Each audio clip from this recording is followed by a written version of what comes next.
in this link. I don't know if there's a different link. Still upcoming.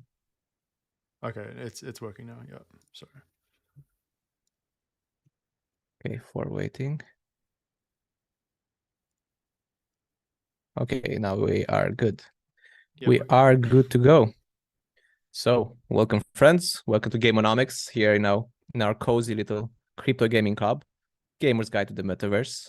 We're gonna have a nice discussion today around botting, since we have thirds here who went deep in the research lab and found some very interesting botting statistic for us, where 40% of the crypto gaming accounts are bots. We're gonna look into that. That definitely sounded intriguing. So if we thought, hey, let's have a discussion here around botting, crypto gaming botting, how it affects the industry, and like the threats, the dangers. Can botting be good? And we're gonna have like a very nice discussion again. Thirds did some nice research for us. We're gonna learn something today, and we're gonna like go back and forth with our own experiences of botting in crypto gaming. I know I had some botting issues in this like Mir 4 game, this MMORPG crypto game. I know like others have had other experiences. So to start off, I guess if you want like thirds to tell us kind of like what's the overview like, and like what do we have on for today? Yeah, so obviously the 40% of crypto gaming wallets are bots is a pretty significant statistic. Like that's, if you heard that statistic in a a normal mainstream game, and you had 40% of the players that you see in, let's say, a Diablo 4 or a GTA or a Need for Speed or a FIFA, that would be pretty fucking frustrating to play against, when you have 40% of the player base is being bots, especially when it gets to multiplayer and you enter into a multiplayer game only to find that basically half the time you're versing a bot that's playing almost perfectly, or it's doing something that's not even playing the game. It's just sitting there trying to farm rewards or look like it's being active. So that's a really significant number.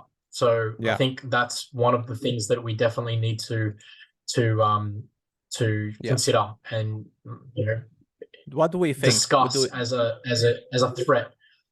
Yeah, do we think like this is like a general phenomenon in gaming where botting is on the rise, where it's easy to automate behaviors, in-game behaviors? Or do we think this is more like something specific to crypto gaming, or or is it like, yes, it is a universal rise in this botting in gaming, but it's more accentuated in crypto? What do you guys think there? Yeah, I can start it off. I think it's definitely more exaggerated. Like that start is definitely more exaggerated in crypto because there's such an incentive to bot, right?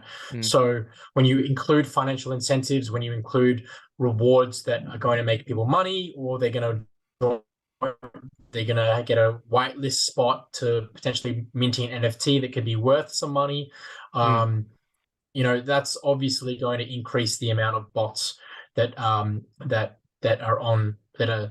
players are actually building.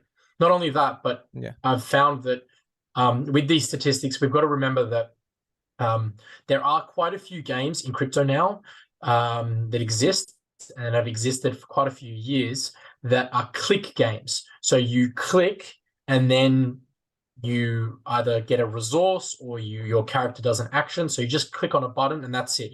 There's no mechanics of you walking around or shooting or anything like that. And that's very easy to bot. Like it's very easy to make a bot that just clicks every 4 hours and clicks to get some sort of yield or do some sort of action. Very easy to make. So I think that's why you see so many bots in crypto. There's a lot of incentive, but also it's kind of exactly. So those I think are two big things where you said like, so it's like botting is more rewarding. It's more rewarded in crypto gaming specifically, and the simplicity of the mechanics in a lot of crypto games also make it easier. So that's already like Yeah, like a way to see, yeah, like why crypto, like botting would be a bigger thing here. What were you gonna say about this, Ricky? Well, I was just going to say, when botting is obviously has been around in gaming, particularly online games, for ages now, and a lot of those reasons do come from financial reasons, obviously. So, a very good example are the bots in RuneScape. So, people would create bots so that they could go and farm resources, which can obviously be sold for GP, which is the RuneScape in-game currency. And then that will obviously get sold onto the black market, the third-party sites that, sell gold for real money. And as the RDZ said, with crypto gaming and the rewards being financial based a lot of the time, it's just going to encourage more and more people to come into the crypto gaming space and bot even more. So, but I do think there are also other reasons why people bot. I think there's a very small group of people that bot because they just enjoy coding and they like to create some sort of automation to the grind of the game that they're playing to alleviate some of the physical clicking, if you will, in certain games. But yeah, I think most certainly that it's definitely a financial incentive that arises from this. Yeah. Okay. I actually have a question for you guys. Did anyone here ever bought in a game? Not the crypto game necessarily. Did you guys bought in? So automate some part of your game in any game so far.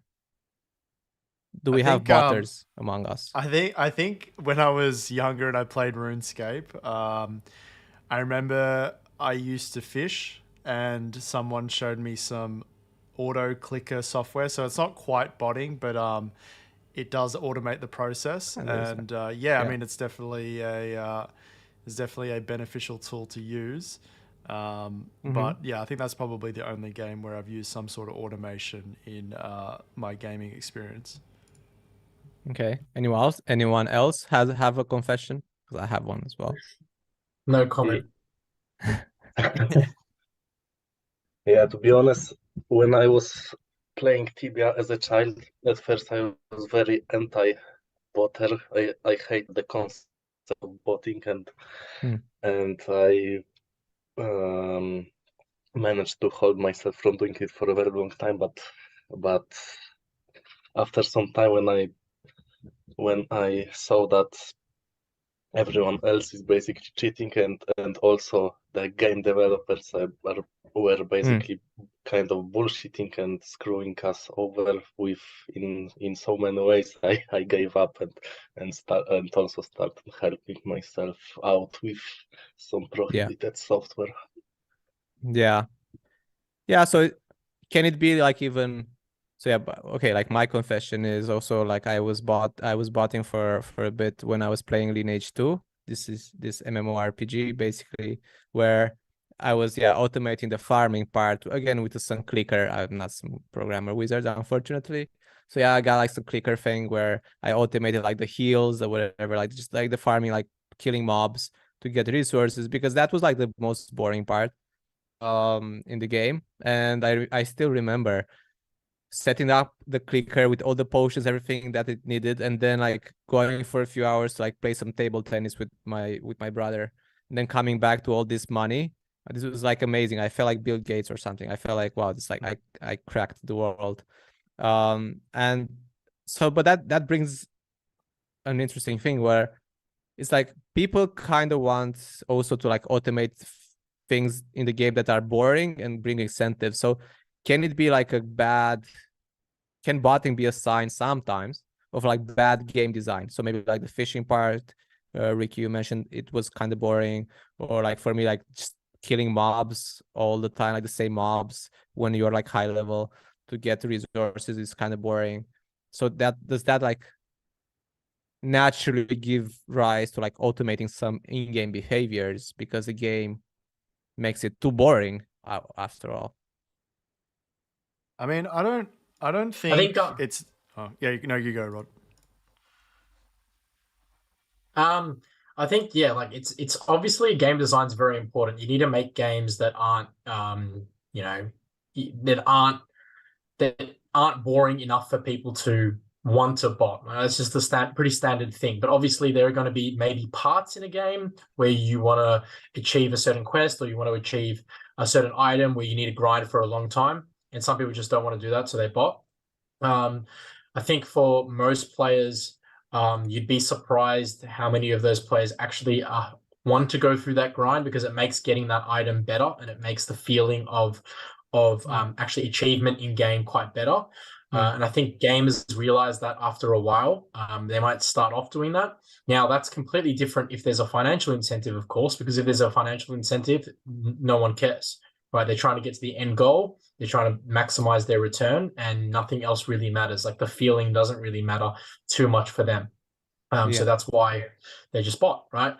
So an example of that, an example of what I was talking about just before, with regards to like the achievement side, is when I played RuneScape, there was this character called Jebram, and he was like a pretty psychotic human being.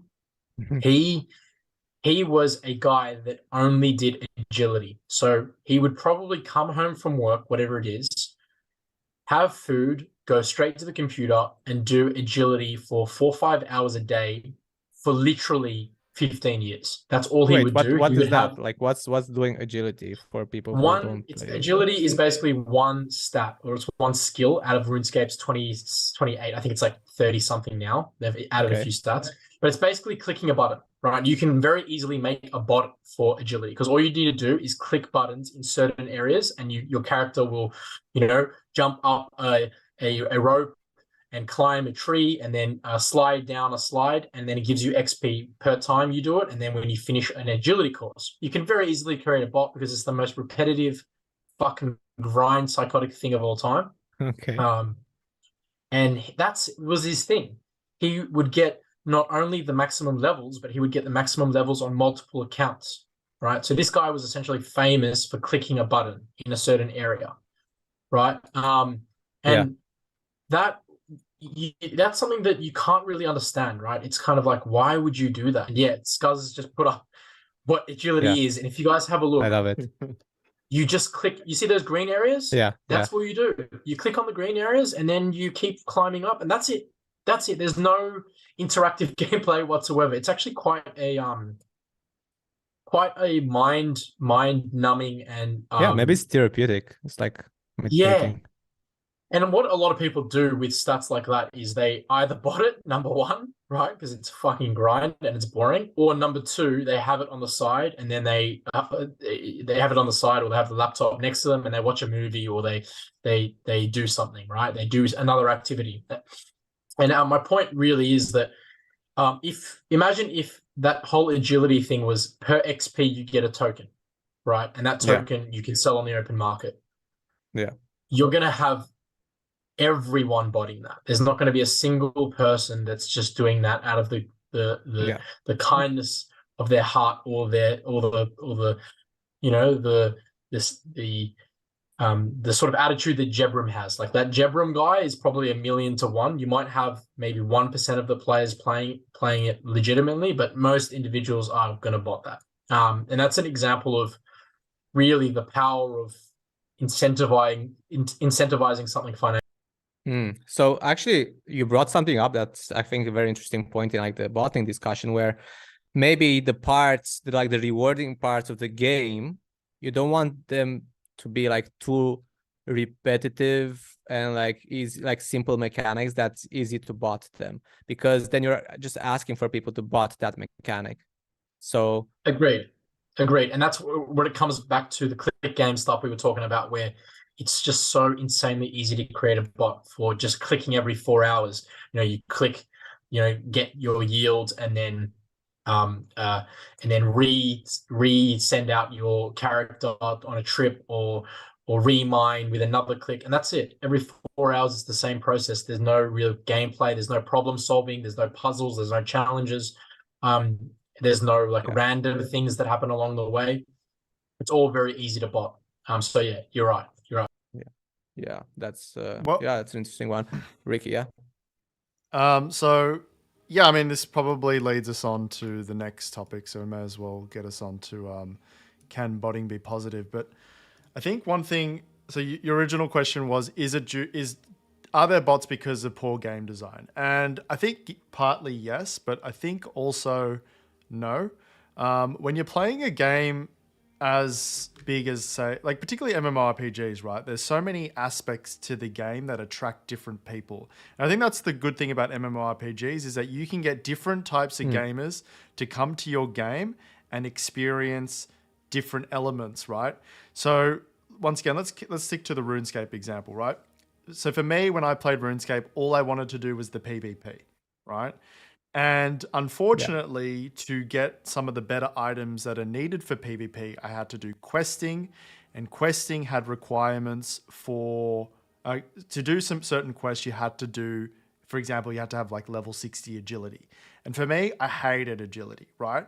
So the agility might not necessarily be bad. Someone like Jebra might enjoy doing the agility, but someone like me doesn't want to play RuneScape for that part of the game. I just want to do that so I can get on to the parts of the game that I enjoy. So I guess that is an example where perhaps botting can be positive, right? If someone offered a service where you didn't have to do the grind, which, you know, like getting level 60 agility, I mean, Artiza probably knows better than I do, but that probably take you at least 100 hours, right? Like it would take you a long time to get there. And I don't want to spend 100 hours to PvP because I'd rather spend 100 hours PvPing. And once again, it's not really anyone's fault. It's just my preferences in the game are different to other people's preferences in the game. And obviously, in the developer's mind, they're trying to target a wider net of gamers. And by doing that, they offer different fun activities within their game. So I don't know if it's necessarily due to poor game design. I think it's just perhaps you're trying to you basically got all these mini games in an MMORPG.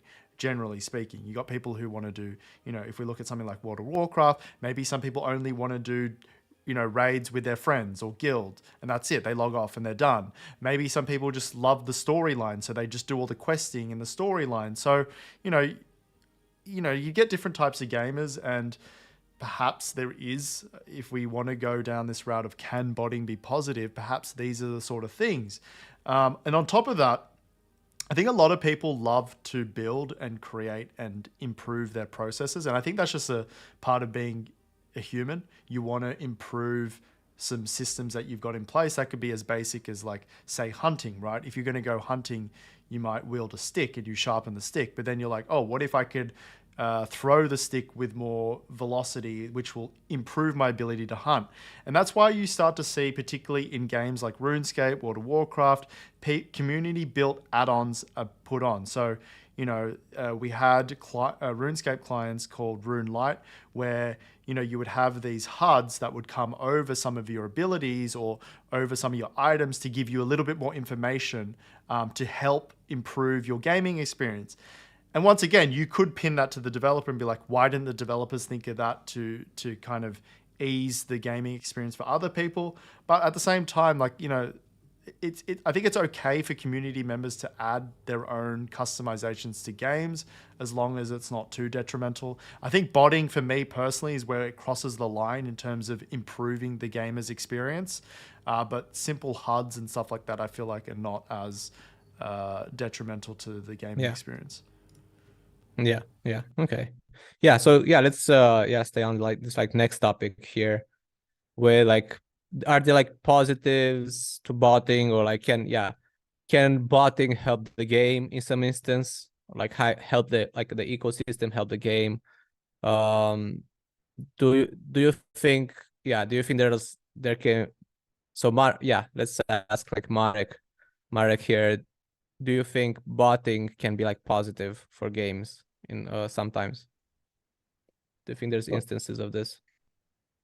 Well, the only if we take into consideration that being positive for the games is equal to being positive for honest players, and which I don't know if that's what you mean. Yeah, it can improve the experience for like maybe like Uh-huh. honest players as well. Because I think this is Yeah, an interesting topic to explore. We're definitely approaching this from like a negative lens of like obviously like of course everyone would say like okay obviously botting is bad, but can we find examples where botting can be good? yeah. The only example where botting can be good in the long term is that I can imagine is only when the developers take that into account and start removing the repetitive, boring stuff from the gameplay and implement instead some fun things that bot cannot easily get Nice. get take care of, so Yeah. to speak. Yeah, I like that. Actually, that's an interesting perspective where you're saying like, hey, maybe when there's botting, the game developers should see like, oh, okay, maybe this is a boring area, or maybe it's like an area of the game we should like redesign or like fix instead of like, oh yeah, how do we remove the botting? Maybe just more like maybe it says something about your game and the incentives in there. Yes, but So it can help there. Yeah. yeah, but in reality, it's usually a the developers react pretty slowly on every issue their game has. So I will touch on that subject later on when I will bring up Yeah. the topics of fighting botting in Tibia by the developers. But Yeah. yeah, maybe if this becomes if this approach becomes more um, more common, then maybe we can see some positive difference in the area. Okay. So I am seeing some positive implementation of botting. So for example, again, since we're on the crypto gaming topic, I was playing this like Xena game from Sidus Heroes, and in the beginning, in the first levels, yeah, it's like normal like a multiplayer game. So you're supposed to play against other players, but in the beginning levels, your opponents are bots. And actually, I did not mind that I was playing against bots. I did not even know actually I was playing against bots, but I was getting the benefit of like I'm learning the game because it's a purely multiplayer game. I'm learning the game mechanics by like battling these bots. So maybe, for example, like I guess you have that in Dota where you can practice against bots. So maybe again that's a positive way of using botting, of like practicing training yourself. Um, and I did not care. There was like not there they were bots. Actually, maybe it was better because especially being a new crypto game or whatever, maybe it would have been much slower to find opponents to play against it. I wanted to play the game. I wanted to like practice it and stuff. So maybe that's like a positive. That's a good way to use botting for for games to improve the experience of the player and find opponents easier. I know botting is an issue in poker where poker players and like, but at the same time, it's easier to start more tables. And so I think these are some positives of like using botting. I think a distinction here though is who is deploying the botting. Are usually if the developers are deploying the bots, that's usually the benefit of the game. But normally, if us players or like if players deploy the bots, it's usually to exploit the game, not to help the game. So does anyone else have a view? Do you have a view on this extra chili? On this Yeah, actually, positive? I was Yeah. about to share what you just said previously, but yeah, I agree. I think that botting can be really good to make new players feel more welcome and to help them get the ropes in the new game. Yeah. I've seen that actually. I think that Fortnite done it in the past. I think they still do it. Like the first 1 or 2 games you'll be playing against bots. It's same with PUBG and some other big name games. Mm. And yeah, I think that overall that's a pretty good idea. When done by developers, right? And we trust them that they don't do it just to later exploit the economy, which comes to the main part, which is it really depends on the game, right? like how the game is created, like what's the economy idea, if there's any. Not all games are equal, right? So in some games, I don't think that people will care at all if they're playing with bots, as long as I'm having enjoyable experience. Does it matter if I'm playing with another human being, or like many of these games know to have very toxic communities, especially to new players. So I think with this like new AI stuff, ChatGPT might be interesting in the future. Like if you will have someone and actually interact with you and hold your hand through the beginning of the game, and maybe you won't even realize you're playing with bot. And I think that will kind of make it really really good, especially for people that are like introverts, or like have problem with creating friends, or communicating, and having someone that's really nice to you might make these things way easier. Overall, I do think that's a pretty good idea. I do think that average player doesn't really care about it, even in the more in the games where botting is more impactful to them. Most of the players do not care about tier lists. Most people don't care about leaderboards. Most people just want to log in after their work or after school, sit down and play for a couple of hours, do things they like, explore the worlds and whatever, do these quests. And I don't, on average, they probably wouldn't even notice the difference, right? Except if bot was just like a dumb bot that doesn't communicate with them, or like in some of these games, like these very bad done bots by players where they just like follow the exact rule, don't communicate, and just exploit the game as much as possible.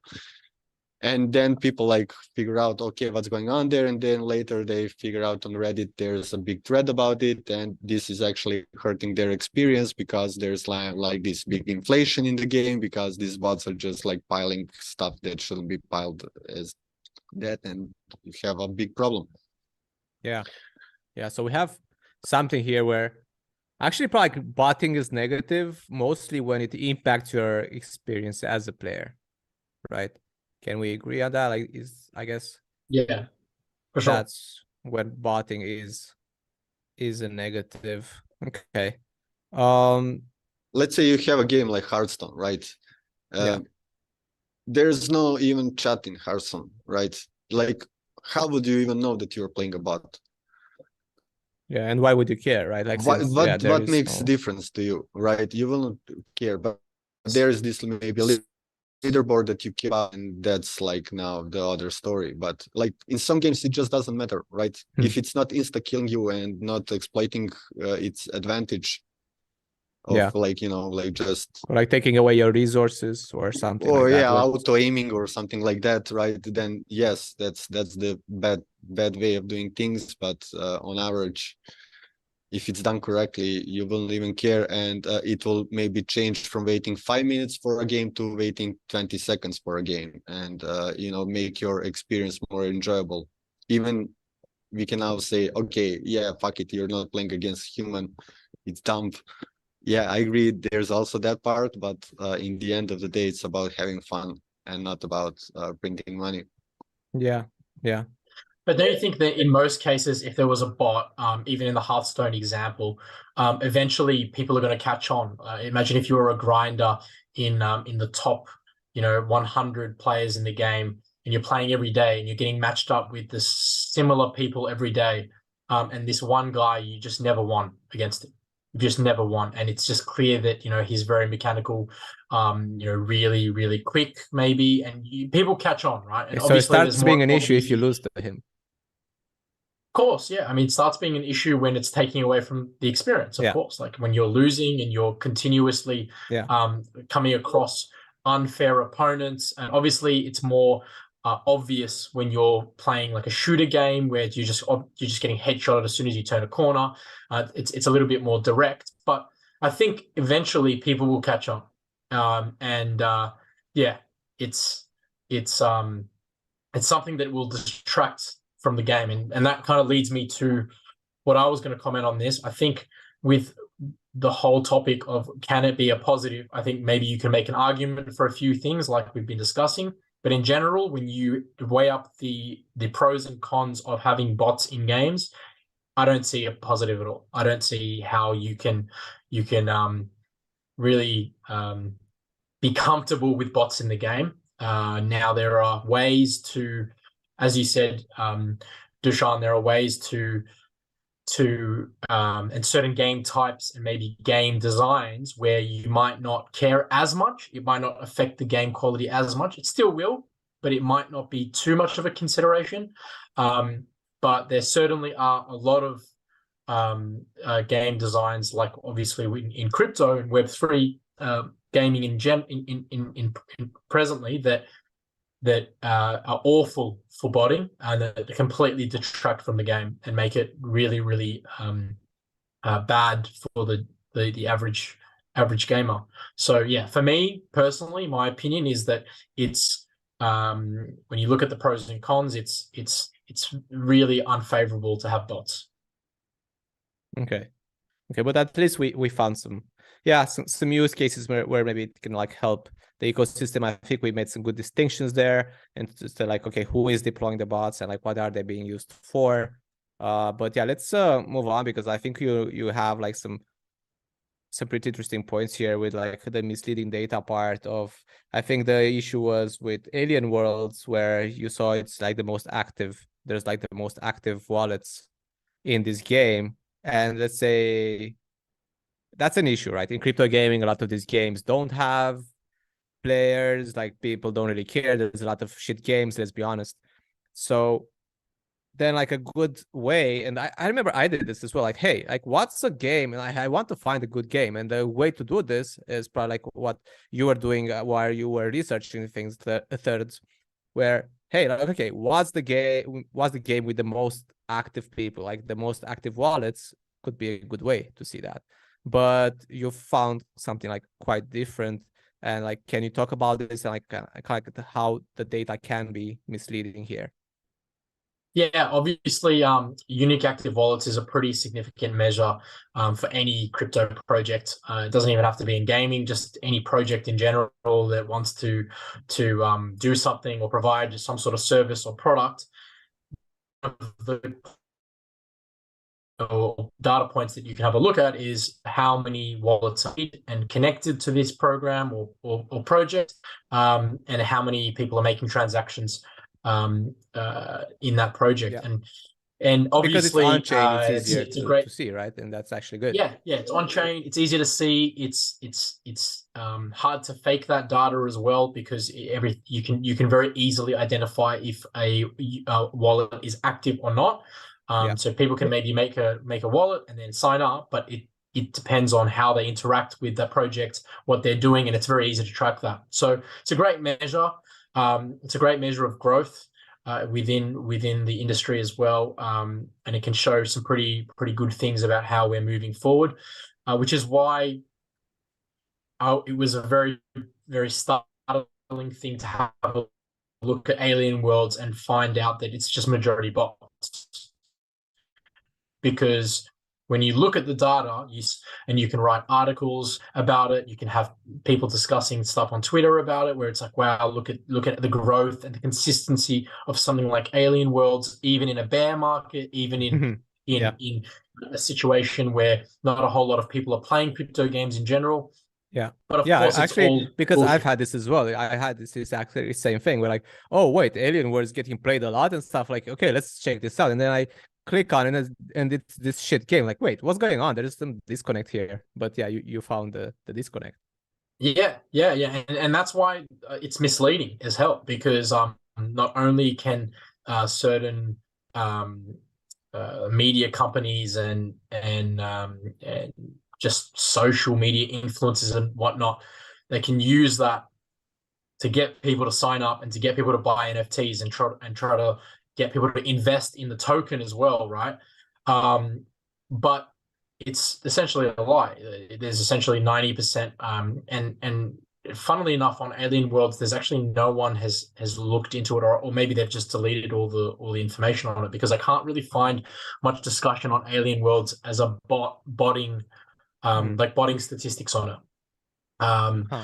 But yeah, I kind of had to experience the game first, right? So you go, all right, Alien Worlds, it seems like a game that's got crazy amounts of players. Let me try it out, and then you realize, wow, this game is kind of shit, and I kind of don't like this, and it's also a bit hard to sign up, and it's just really clunky and whatever. How does this have so many people playing? You look further, and you talk with some people in the sort of community, and then they tell you it's just bots, right? And that's why it's misleading data, because when you just look at the data itself, you think it's fantastic, but it's not. And this is a problem with botting in general. You can see, even with traditional games and games like RuneScape and stuff like that, which have had problems with botting for decades. Their viewer, they are going to have more of an inflated player base because of bots, but is it really going to affect the player's experience that much in terms of the data? Right? Because you're going to look at the data and you're gonna say, oh, it's been growing, it's been doing well, but it's not on the back of bots. And that contrasts with a game like Alien Worlds, where the data is just purely skewed and it's purely inaccurate. So it's a problem. It's a problem specifically for crypto gaming, because we kind of have to prove that the game is going well to investors, to mainstream individuals, especially like Gameonomics as an education and media sort of company.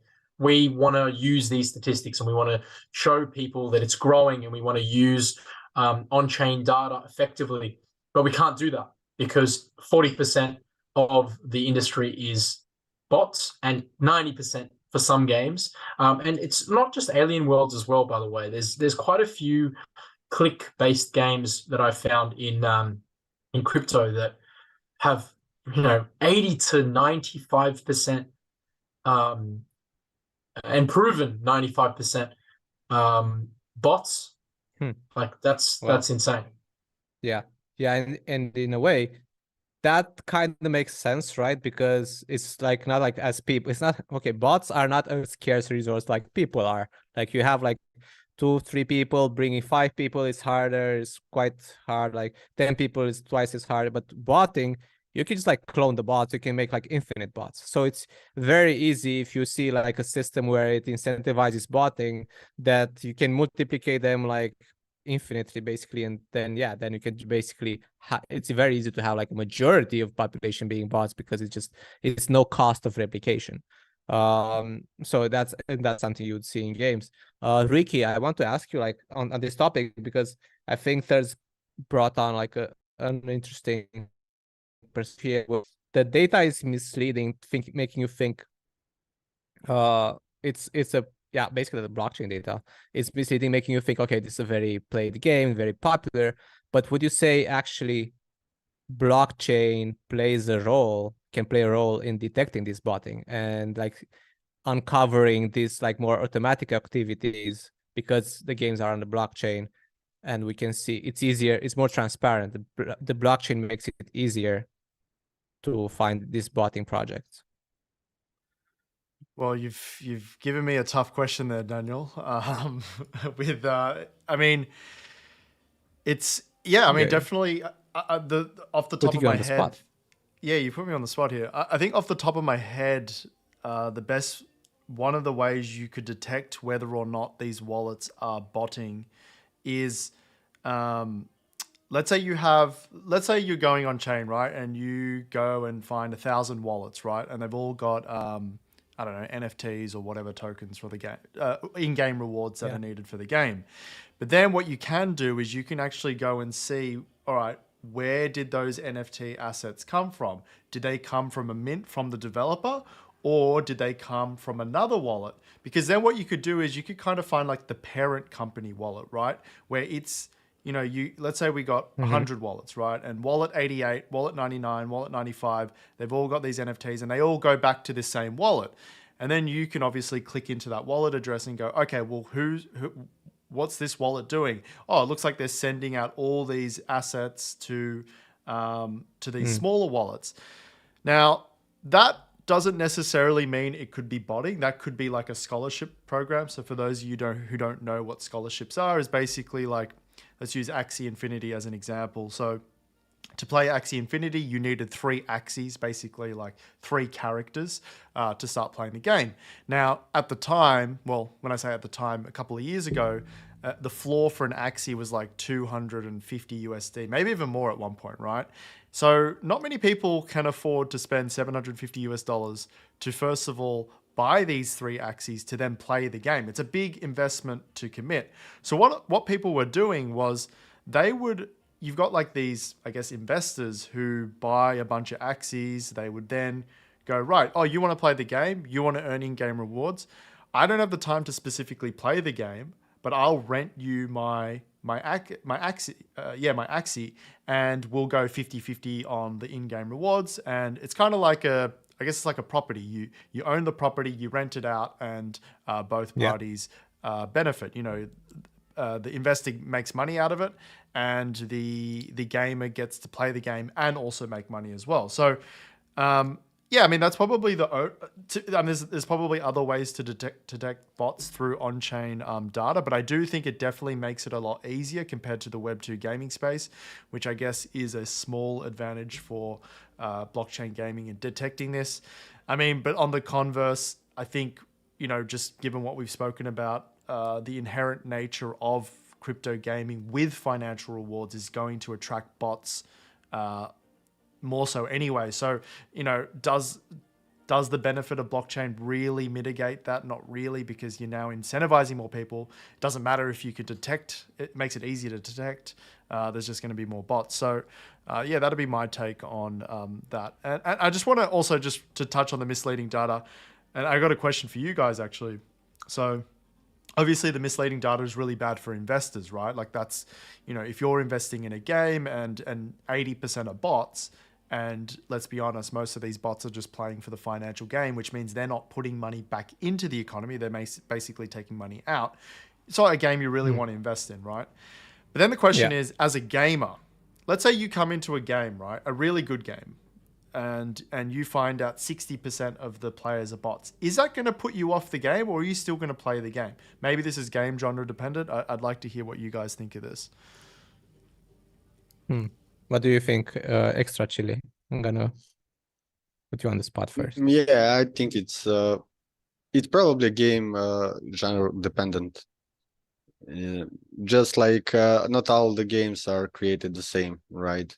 If there's like this element where if you're fighting other players, right, then you of course you want them to be humans, right, to not have any advantage over you. And if it's like some story-driven game, and there I could see like bots helping, and you know, in that like creating the more nicer experience to new players and to everyone else that maybe doesn't, you know, especially with these like toxic communities that we have nowadays. I mean, you guys have probably heard that like a million times already. So yeah, overall, I think it depends on the game mostly. Yeah, I think I would say on average, I would not really like to play that game because I like. So I think there is an issue with like 60% of the.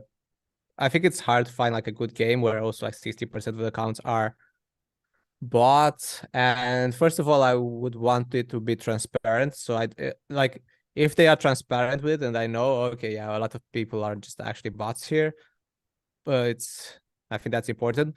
But like if I find it out somehow that like the game developers are trying to hide it, then I think it definitely turns me off from the game itself, because especially if it's a game where it's like multiplayer, I want, at the end of the day, I want like if I win, I want someone else to cry from that game. And like bots cannot really like cry things. So yeah, I want to, if I'm playing against someone else, I want to inflict pain and suffering. So yeah, I think that kind of takes away from the experience. Whoa.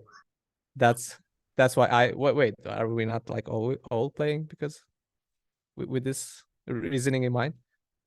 But yeah, I think like generally if when you play multiplayer games, you are playing for the multiplayer, for the human element, and like you have like the bot element, and yeah, I think definitely takes away from the experience. But that's the neat part. Like now they can cry. Yeah, Yeah, but like I Now want they can what's the difference? Like it's not like you're but are gonna they really crying? have a Like, fist into him.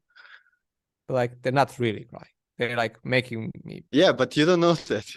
What difference does it make to you? Yeah, so then like do we get like, okay, what if I don't know it's a bot? Because I think if I know they are bots, that still takes away from the experience. But like, if I don't know and they're like undercover bots or like human, have more like human elements to them. Look, Then- if developers were open and said like, yeah, this is the bot, we have bots, we have filled in the game with bots, so you guys can have the more enjoying experience, I'm 100% sure that game will be like done with that Yeah, stuff. right. Like that's it what will I- be Well, really hard. The reason Yeah. why I asked that question is because recently, particularly with the rise of AI, ChatGPT, etc., according to a lot of articles and just people in the community, League of Legends has a serious botting problem at the moment, and I can't really find the percentage of players that are bots, but you know, obviously League of Legends, very reputable game. It's been around for many, many years. But apparently pre-level 30, it's like, you know, there's people who are claiming that it's like, you know, 6 out of 10 games there's bots and whatnot. You know, League of Legends is a good game. I mean, I've stopped playing because I'm over it. But it is, let's be honest, it is fundamentally a good game. It's one of the reasons why it's one of the most popular games in the world. But there's a lot of bots. And yeah, it's interesting to think about why does it matter? Like Extra Chili said, is how do you know if the other guy behind the screen is crying? Like you don't know that, and you know I know we're joking a little bit, and that's the only reason, but yeah, knowing that you've beaten someone is definitely a reason why people play PvP games. Yeah. Otherwise, I'm gonna play like single player games. Yeah, exactly. But yeah, I just thought it's interesting because yeah, it's actually something that's No, it's a good question. It's a big issue at the Yeah. moment with Especially like you said, especially if you're a potential investor, especially if you're like, yeah, or even in general, like because you're as a gamer, you're still investing time. Like if I'm gonna invest time in this game, I want to know like, okay, I'm actually like others are investing time. I'm not like getting scammed to be the others are bots and I'm the only one who's putting time in this shit. So, yeah. Okay, let's. Pretty smart way for Yeah. them to do it in that way. If you No, put it is. bots in the low levels where you have the most community in, right, it's hard to figure them out. If you put them in the top, as RDZ said previously, if I'm like some top grinder and I keep seeing you all the time, then yeah, because our pool is so small at the top, right, we're just in the top 3% of the players, then yeah, I know you are a bot probably. But Yeah. if there's like bunch of, you know, new players, like who noticed that this guy is a bot? Yeah, I think we are onto something here where game developers can use bots to their advantage, especially to like for example, especially if you don't have a lot of population playing in the beginning, especially finding games easier and making it so if they can make the bots very like disguised, like you would actually think they're actually real humans, that can actually be a smart way for developers to grow their game until they have enough of a player base where then they don't need the bots anymore, but it can help them in the beginning. Or yeah, I think we're kind of saying the game developers can use botting in a smart way to benefit their game. But yeah, then it can also take away from it if it's out of control. So do we have cases like this? I know, like moving on to like some case studies here. I know we have like the Alien Worlds one. Do you have like more to share there? There's with the Alien Worlds experience with if you try to play it, or yeah, if you have like something else to share with the Yeah, botting yeah. I there. guess like if you guys want to hear about Alien Worlds, so it's on Wax blockchain. Firstly, it was just like such a difficult process to even get on the Wax blockchain, and you know, it was glitchy. I couldn't even collect my wallet into Alien Worlds. It kept making me reset. And then eventually I gave up. I mean, I've had similar problems with the treasure game, but it's honestly with these sort of low, it's no coincidence that it's these click GameFi products that are just so poorly made because they don't really need to make good interfaces. They don't, because people just click, and I guess all of them are bots anyway. So Yeah. I was immediately shown a pretty shitty experience with Alien Worlds. And then obviously I did more research on it. I found out why. I also found out that another Wax game called Farmer's World is also botted to death.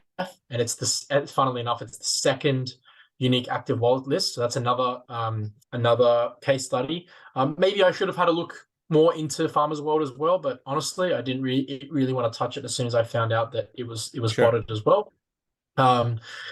Another, as I said, there's been some actual studies into this, and there's a few games that have 80 to 95% bot rates. So even though 40% is sort of the average, the estimate of the total gamer pool in Web3, there is games out there with 80 to 95%, which is just almost the total universe, which is kind of unacceptable.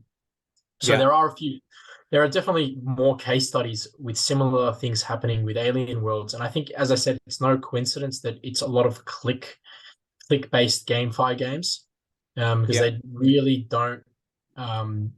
There's a large incentive to bot, and also they don't really provide enough for a gamer to just play it normally. To be honest, if the financial incentive is all the incentive there is, there's only going to be like a handful, a few percent of the gamer pools that are going to play it legitimately. So, yeah. There are some case studies out there, and I also do like to, and I guess I want to also discuss with you guys potential case studies of you, not only your experiences of botting, but maybe of your experiences in the mainstream space. So like MMORPGs, games that maybe don't have a financial incentives. Can you guys think of any? Well, I guess you guys had the RuneScape examples, right? Where people were botting RuneScape, and that's an interesting example because it's a game that has a mechanic or a section of the game that's so shit and so grindy that people are willing to make bots and sell bots in order to get past that as soon as possible. It's funny how that works with no financial incentive whatsoever. Well, I think Fortnite. Yeah, go ahead. Yeah, I know Fortnite has a lot of bots. Obviously, League of Legends has a lot of bots. Basically, I mean, there's pretty much every game has bots. Why does Fortnite have bots? Well, I don't know. That's a good question. To But there's a lot of bots in Fortnite. To fill in the lobbies faster. Really? Yeah. So it's like PUBG also is it from does. other people? Do you think extra chili? No, I don't. I think that probably from devs. But maybe there are also bots from people that grind some skins or whatever they give. I'm not even sure if they give. I know why there's League of Legends bots, because I looked it up actually while you were talking, Ricky. It's like the pre-level 30. Obviously, they're trying to get to level 30 and sell those accounts so people can play ranked straight away. That's the reason for it. So it is financially incentivized. Yeah, definitely. League of Legends bots makes a lot of sense because particularly for those people who want to Smurf, they want to buy a Smurf account. They can't be bothered to grind up to level 30.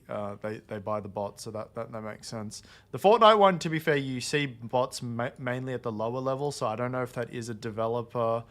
I don't know if the bots are being introduced by the developer. It would make sense, but I do know when you first because otherwise, what's the incentive? I think like bots are kind of following incentives, where there's incentives in bots, and what's the incentive? I don't know Fortnite very well, so is there any incentive to like fill games with bots or like have bots in games? I guess not. There's not really for your own, but I don't think there's a reason. I think it's fairly easy to catch up, and you can even buy if it's for the battle pass. That's the only thing that you need to grind in there, and that's kind of you can even buy these like tiers in the battle pass to speed up, right? So it's not probably just for that, right? You can play it and you can get it. It's Yeah, so I guess like the botting will like everywhere, right? Like we see like botting usually follows the incentives. So usually like especially when it's like player driven botting. I could see another reason for botting in Fortnite. It's like because particularly the early game in Fortnite, particularly those with like who play a very non-aggressive play style, what they might do is like let the bots, I don't know, play the first part and then they just play the fun part, which is towards the end. I don't know if that... I'd assume that'd be a very small population, but that would be the only incentive I could see that players would make a bot. But yeah, I think mostly it'll be developer side. Yeah, probably more like that. It sounds like a bit more annoying than interesting to like, because it's not that much of a grind, I guess, the early stage where you just loot up and stuff. So yeah, but I think that's kind of like what we're saying, because I also, yeah, I know like botting for like mostly like MMORPGs I played, and it was like about the resources. It's about like, hey, you can just let it farm. And it's always about the resources. And now in crypto gaming, that's why, yeah, as we are saying, botting is more of an issue here, because the resources are even more important. The resources can be actual money or like things worth actual money. So that's why we see, yeah, it makes so much sense that we have more botting here. In crypto gaming, because you can get money from exploiting the game, not only like cool items. I think yeah, I think Marek said he had an example of his MMORPG that he was going to speak about, so it's a good spot. Yeah, for him actually, yeah, to, Marek, you mentioned Tibia and like people cheating there. Like, what do you think of that experience? Like, can you speak about like cheating there? Yeah, I can show you the long story short version of how cheating and fighting it developed in Tibia. So yeah, because I'm curious. Like, was it? I'm guessing it was also around resources in the game, right? Yeah, of course. Yes, of course. So yeah, I think I can give an insight on how botting impacted Tibia and how, and from there we can extrapolate, I guess, how it's going to impact crypto games. So basically, I started playing Tibia in 2005, and even before then, there were people using some basic bots to make runes with some low-level characters. So later they could sell the runes for in-game gold, which then could be sold for real money, or the runes also could be used for hunting on the main character of the cheater.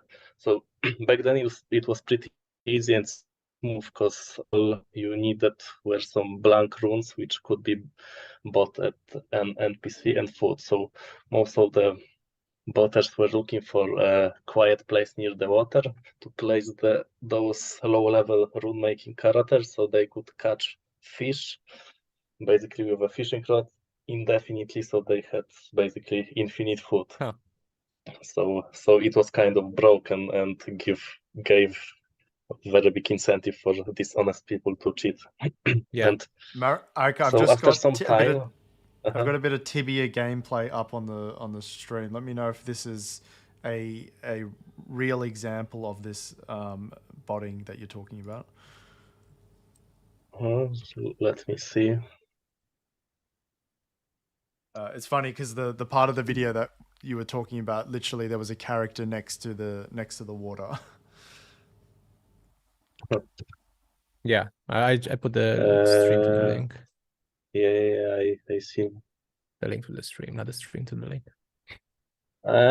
Well, this looks like a video of that might be showing how you develop some kind of basic bot, but yeah, it's a video around this topic. But back then there were there were not many people with sufficient coding skills, I guess, to create their own bots, and the programming knowledge was kind of wasn't widely available as it is now. So coding is so OP in life. yeah.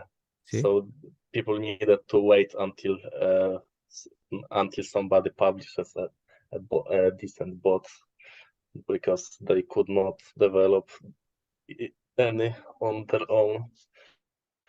Yeah, exactly. Then say like coding, like, if you're a good coder and you have like, especially in the early days, you can exploit these systems. And so you make money exploiting the systems, but you're also making money selling the exploit to the systems. You can sell the bots to others. Exactly. Yeah, I think there were a few developers who made very big money on selling those bots. Yeah. Like 10 or maybe like 15 years ago or so. Yeah, so if you want me to go back to the topic of the history of botting in Tibia, so because I'm curious like how mm-hmm. it affected the game. I thought like that was an interesting insight you can bring.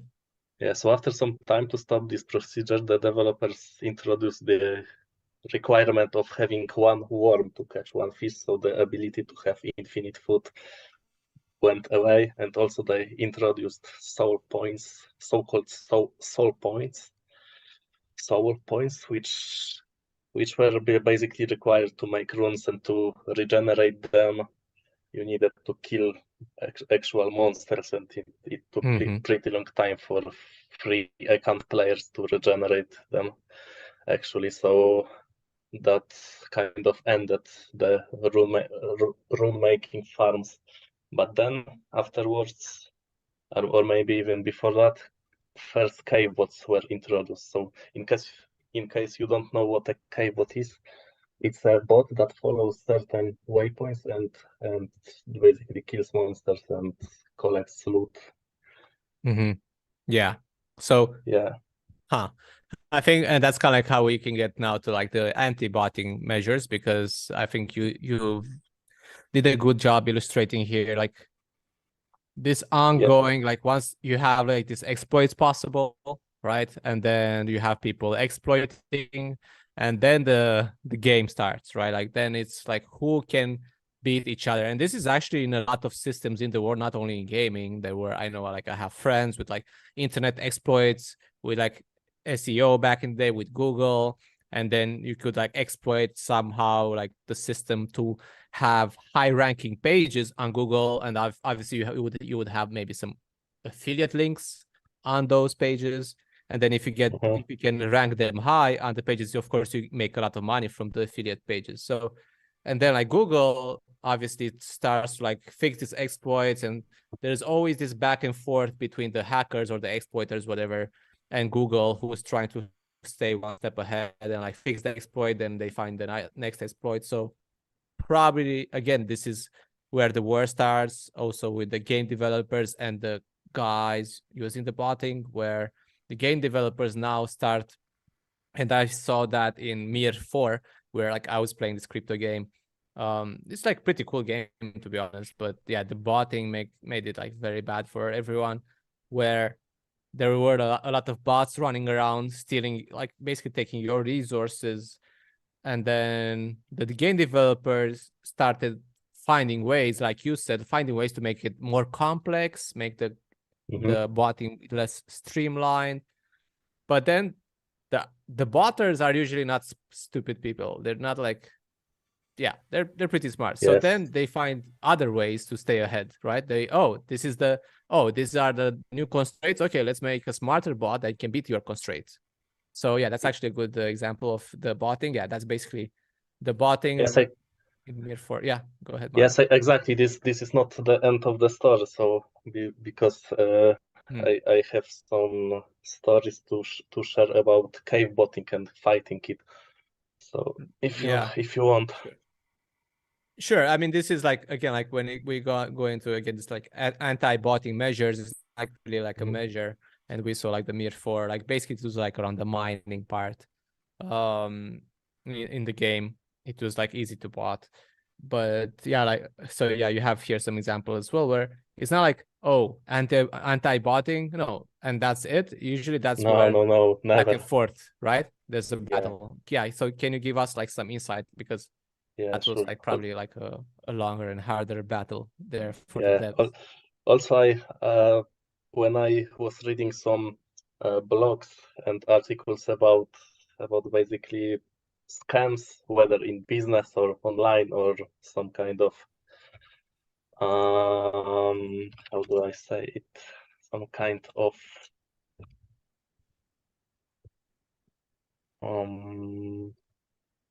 economic crimes. Basically, there was this saying that says that nobody knows every way of cheating or every scam scheme, because every day there are new ones that Yeah. are being invented.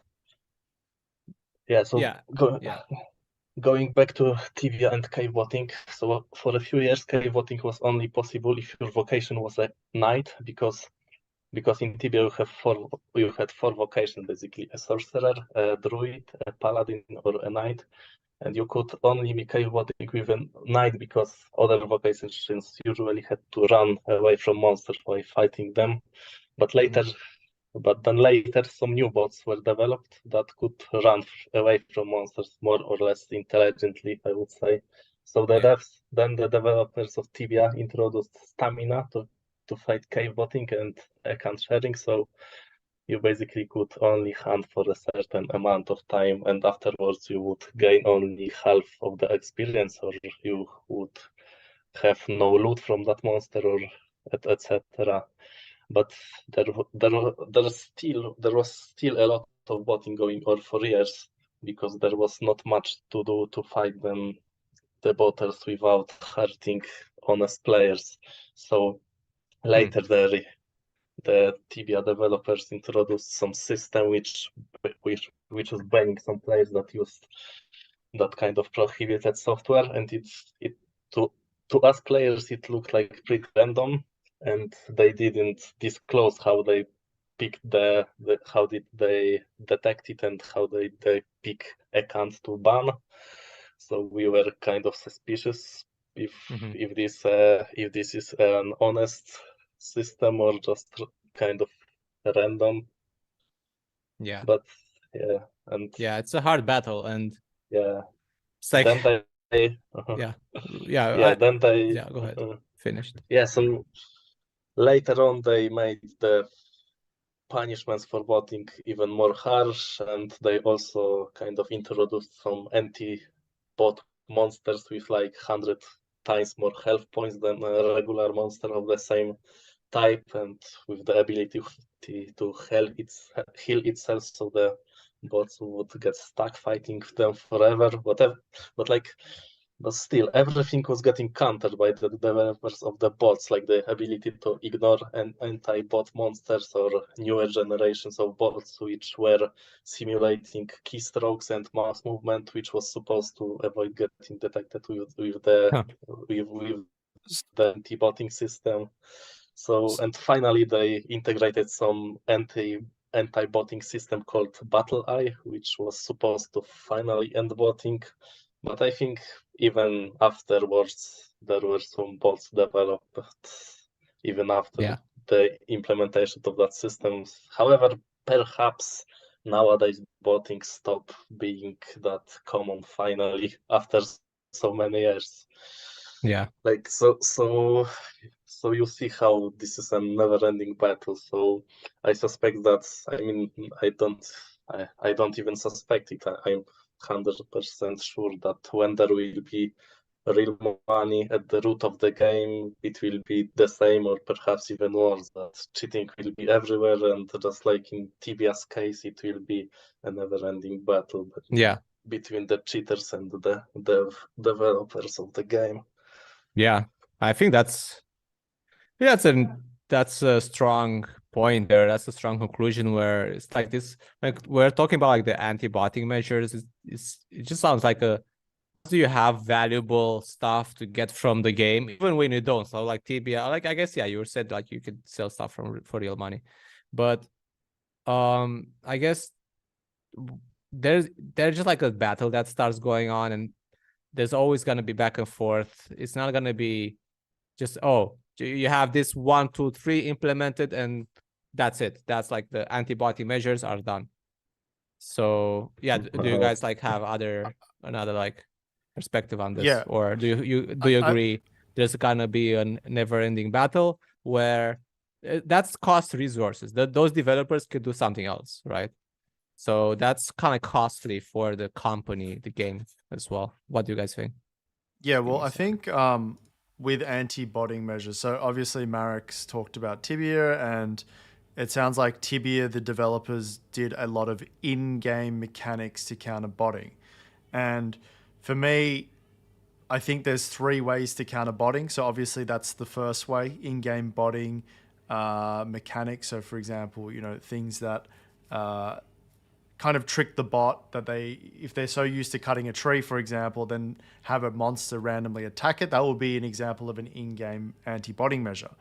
Then obviously you've got anti-botting measures that are a little bit more external to the game. So perhaps you need to download software onto your computer. So something like Easy Anti-Cheat or something like that. I think Riot Games has their own anti-cheat. I think a lot of big gaming studios these days have their own external anti-cheat software. So that would be another way of doing it. And then the third way is just changing the fundamental nature of the game so that incentives for botting are now misaligned for players, right? And what I mean by that is like the only reason why League of Legends accounts, people are botting League of Legends accounts is because people can't be bothered to grind up to level 30. It means that they don't have access to all the summoner spells. They don't have access to ranked games, perhaps any of the game modes. What if Riot Games just remove that whole element and now people are not incentivized to bot that because no one's going to pay, $20 for a new account if there's no prerequisites needed to have full access to all the spells or all the game modes. So yeah, I think that's probably, I don't know if you guys can think of another way to anti-bot on a macro level. So in-game, external software, and then incentives. Wait, I was muted. Yeah. I think that's a good point. There's like multiple ways to tackle this, and like for different perspectives. I think the element will be there. Like if you have the incentives, you have to battle botting in some way. So then I think we can think about, since there will be this ongoing battle, and it's easier and easier, right, to make AIs that emulate human behavior. So then, like, if you can deploy 1,000, 100, whatever, like of those AIs to compete for the same resources as a human, then you can pass all these like tests that they look like humans, right? With this like whole software. How do we what do we think here? What do you think thirds about like going to the long-term impact here of like this botters versus gamer, like versus like, let's say like crypto games in our case, botters, crypto games. Do you think there will be like a resolution, or the bigger crypto gaming gets, the bigger the battle will get, and the long term we're just, it's gonna be a never ending back and forth between who can be one step ahead? Yeah, I think it's a good question because I honestly don't know. Obviously we do a lot of research, but we don't know what happens in these companies when it comes to what they consider especially when they're making these games. For example, Illuvium, we don't know too much about the back end stuff, although they're very open about their development. What I will say about it is when there is financial incentive involved, it's a never-ending battle. You're always going to battle in bots. So if you're going to say, okay, we're going to have a financial incentive to play the game, there's going to be a ability to earn skins. There's going to be ability to farm XYZ assets, which I can sell on a secondary market. If that's the case, your game has to have some sort of anti-botting software, or it has to have some investment done in terms of anti-botting, right? You have to have a section of your team and your development that is going to look at that and it's going Yeah, to you actually study bring that up a is- good point, because now we're actually talking about the ideal scenario where the game developers are trying to stay ahead, are trying to combat this, but like that's Yeah. not necessarily a given. Like you're actually making a good point where, wait, there's actually resources, investing time, and gathering Correct. people who can battle this. That's the ideal scenario there, right? Definitely, definitely. Now, I understand that when you're a crypto game, you might not have the backing. Well, you don't have the backing of a big publisher. You don't have the backing of a big gaming company. You might have some VCs, but you're not going to have the resources that a lot of these other games have. So, Yeah. with that in mind, I think the real long-term solution to this is to wipe out the financial incentive, right? That's my sort of solution to this. And yeah, when I looked into the botting stuff, that's the only real thing that stood out to me as a solution. I don't know if you guys have some other ideas or Yeah, maybe like, comments is on it this. gonna still But be for crypto me, gaming if we take the financial incentive out? yeah, definitely. Because I think crypto, when you want to include the crypto side of things and the blockchain side of things, it can still be decentralized, right? It can still have skins and NFTs and secondary markets. But these are things that could be external from the in-game function, right? So a good example is skins, as I said. You can have skins that are NFTs that are open with loot boxes. You can't bot that. You can bot opening the box, but you have to still buy it. You have to then go into the secondary market, interact with that. That sort of stuff Okay.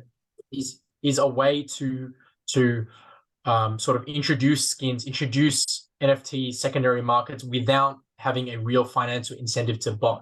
The second component of it is also, once again, using NFT technology, but using the NFT technology and blockchain to have memberships, groups, rewards for loyal customers, or rewards for gamers that are interacting with the community, making content,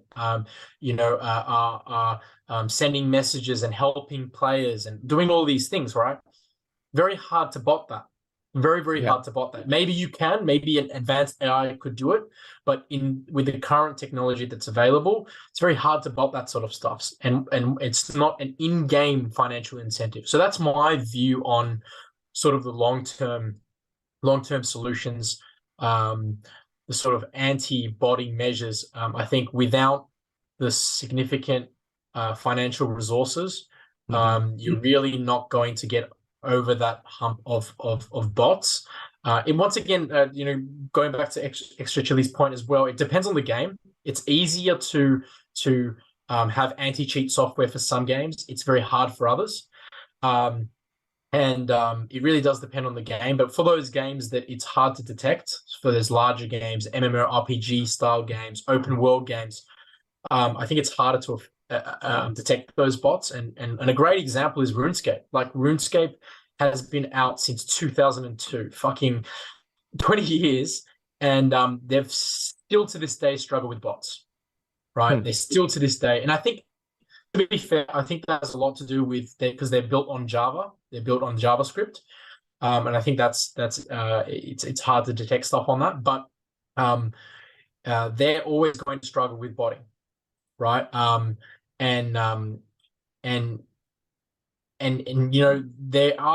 there are games also, and RuneScape's doesn't really have much financial incentive directly within the game. It's not as direct as crypto gaming. It's got a more of a illegal black market financial incentive, which I think will always exist in any game. Yeah. But if you have purely cosmetic, and if you already have a secondary market, then what's the bot for? Maybe high scores, maybe players that want to grind past, want to skip a certain grind in the game, and that's not too detrimental to the experience, I think. But once again, it's a game by game basis. Yeah. Okay. Okay. Ricky, Extra Chili, Marek, do you guys have like other opinions on this? Well, it's not other, but I just want to touch on a few things. Like, first of all, yeah, I think it's going to be really, really, really hard for developers to build this. I don't want to say impossible, But Yeah, so the question is here, like, do we think the a better way is just like, okay, just like accept this will be a battle, just make it a department, and we just like start like the job of that department is like to have more resources and like stay ahead of the exploiters, or do we try to like get out that component out all of? So probably the solution will be to get the component out. That's the 100% solution. But because if you think about it, like basically we cheat in every possible area of human endeavor. It's just like everywhere. Like it's in our, I'm not saying that it's in our nature to cheat, but it's in our nature to figure out things. Like we are engineers by nature. Problem solving. We are just gonna fucking find a way. So that's one of the bad of cons using like relying on a software to catch the cheaters, right? That's what Ricky mentioned, those 3 types of approaches to solving the cheating, to botting problem. But botting is same as cheating. I mean, botting is cheating, right? In the end of the day, probably in most games, in terms of service, it says that you're probably not allowed to use any sort of automated help.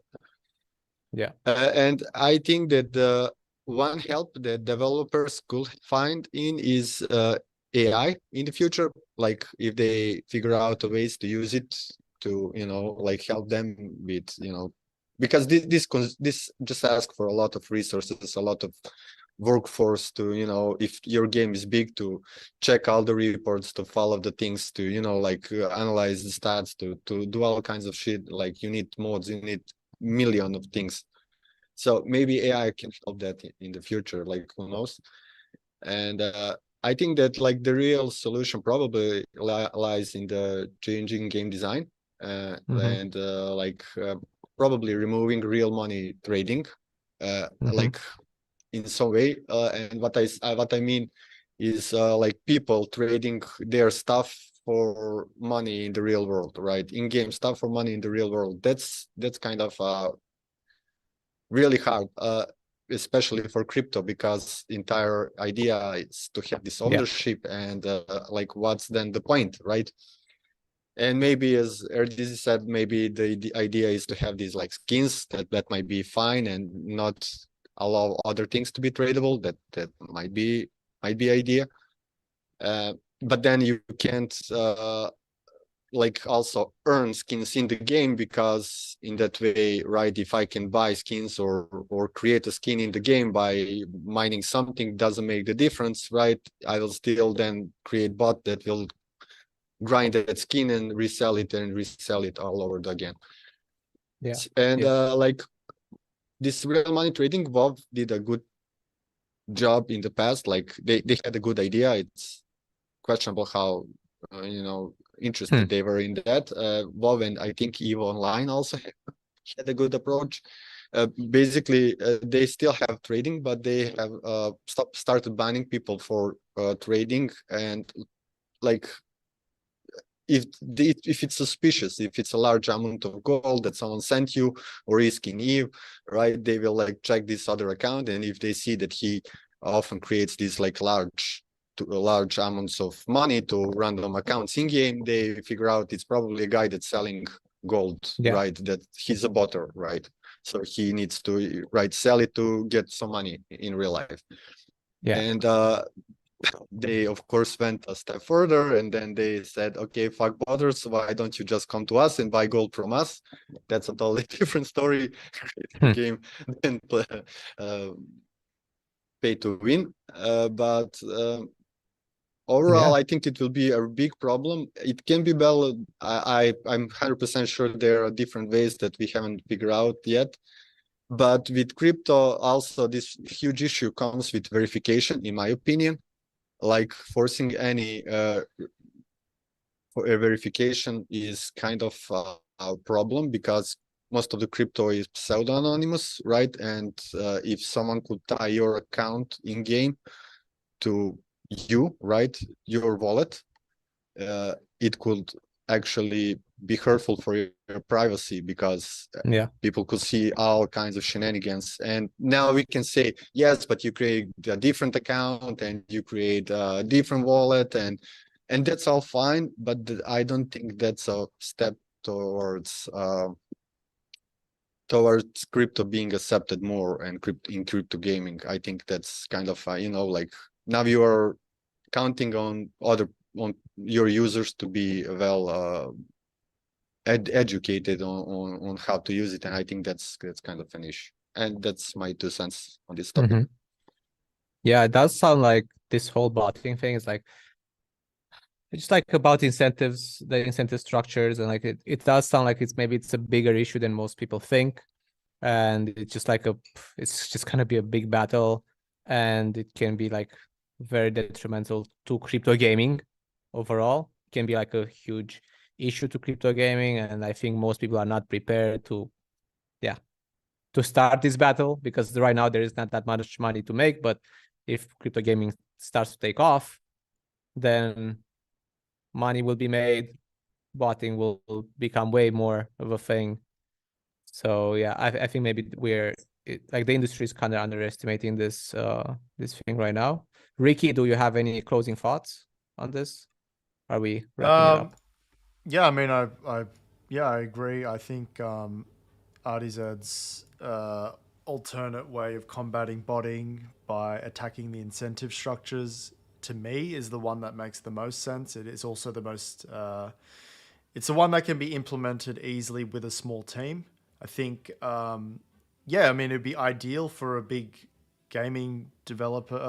A bunch of developers to have a department where they can focus on anti-cheating, but I mean, a lot of these projects, they're small. I mean, they don't even have enough resources to finish some of their some of the minor details to the game. I don't think they have the time to be doing anti-cheat stuff. So unfortunately, yeah, I think we're gonna have to limit the incentive structure, which obviously kills the whole play to earn narrative. But I personally think the play to earn narrative isn't going to work, not just because of bots, just because sustaining a healthy economy is going to be difficult anyway. So, you throw in bots into that equation, it's going to be a really, really tough ask. So yeah, I think keep it to things that are bought from developers. So, you buy, like, I guess a good example is Illuvatars in Illuvium. Like, you buy a pack, they're not botted. Well, I mean, you could bot them, but I don't really see the incentive in botting it. In fact, you probably lose money botting Illuvatar packs. And then people can choose, on the secondary marketplace, oh, I really want to change my profile picture.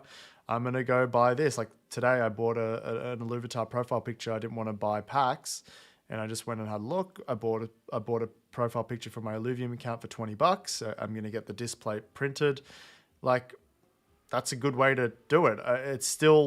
It's affecting my social aspect of my social aspect of my gaming experience with Illuvium, but it's not going to directly impact the in-game. So, yeah, I mean, I agree, and like Extra Chili said, I think it is going to be difficult, and completely removing the whole in-game rewards and the real money side of things is probably going to be the way to go, unless AI develops into an absolute beast in detecting and preventing bots. I don't see how we can.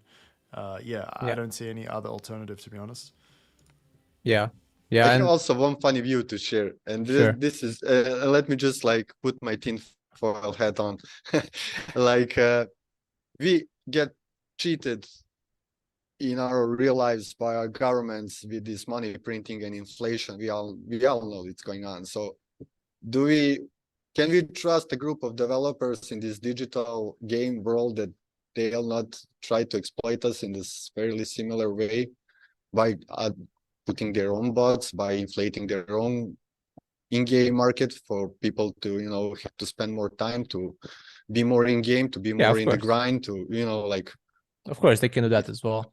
Yeah, of course. Yeah, that makes sense. Like, yeah, as long as it increases their bottom line, you can also do like these kind of activities without telling people, and they don't really need to tell people. But I mean, there's literal examples of that happening with trading card games. You had people who worked at the factory mark the boxes so that they can go and buy. Like, if that's happening already, like, 100%. I don't think you're too far away from the truth there, Extra Chili, like 100%. I think there would be developers that do some shady stuff to either attract more players, which means they make more money through, I don't know, in-game activity, or one of the developers goes rogue, doesn't even tell the other people, and just puts a bot in and, you know, knows the code well and exploits the system himself or herself. So yeah, no, I don't think that's, I actually think that's very possible.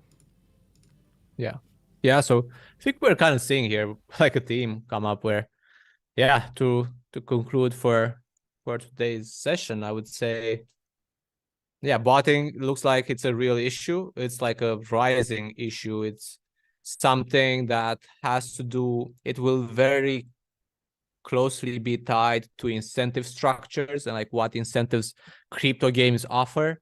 And unfortunately, the more the incentive for making money and actually exploiting can bring you money, the bigger the botting issue will be.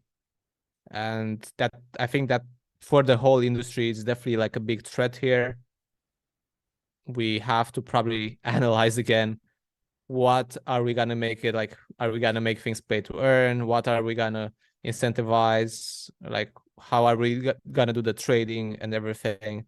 Definitely a big issue to keep an eye on. And yeah, thank you, Thirds, for doing all the research for us here, bringing some numbers, some concerning numbers, but like from what we have discussed here, yeah, it's kind of normal, and it is to be expected.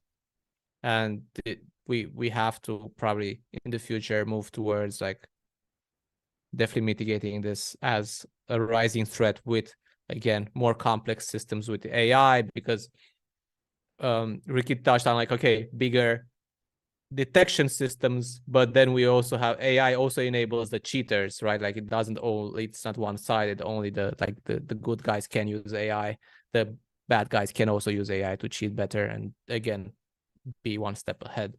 So definitely a hard battle for crypto gaming in general, but like, yeah, crypto gaming specifically as a space. Okay, so I think yeah, this is the stream for today. Thank you guys for joining. I think this was like a very good discussion. I definitely learned quite a bit, and that's why we do these discussions. Like Third here brought like a lot of good insights from his experience looking into botting, looking into alien worlds, and then we kind of come and like debunk all these things. And I like that we have different opinions. We can bounce things back and forth, and this is how we learn. Hopefully, you guys learn like this as well, watching us, getting here in the discussion and getting here in the mix with us.